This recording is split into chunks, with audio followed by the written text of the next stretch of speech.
everyone present here today. Dati ginamit ko na speech ko, but I would rather set it aside so that I'll speak from my mind and from my heart. Let me first greet all of you.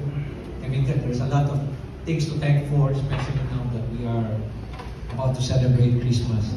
And the reason for that is, ngayon, despite the fact that we have gone through a lot during this pandemic, we have implemented a lot of good management in addressing the COVID-19 situations tayo.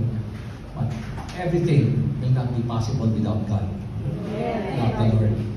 Us, guiding us, protecting us, guiding your political leaders, your leaders, government leaders to come up with the right decisions, right way of managing our COVID-19. So nagpapasalamat po tayo sa atin.